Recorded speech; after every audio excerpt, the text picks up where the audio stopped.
এই যে আপনি দেখেন, এই যে কেমন করে বানাতে হয়। একটা দোকানটা শিখে নিয়েছি, যুগাই কলমে একটা যুগাই দিতে হবে, তারপরে একটা এতে মাথা কিনতে হবে, 5 টাকা দুটো দেবে, আবার দড়ি আর পেরেক দেবে, বাধা দিলাম, বাধা দিতে হবে। দাঁড়ান আপনাদের একটু দেখাই দিই।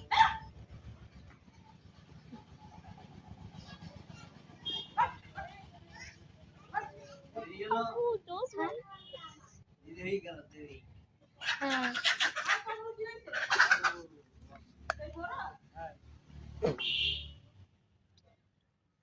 এই যে ম্যাচ ঢুকাচ্ছি।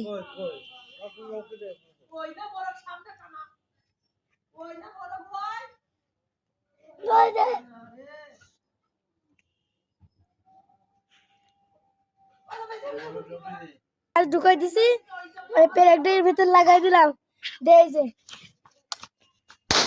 এই যে জাদু।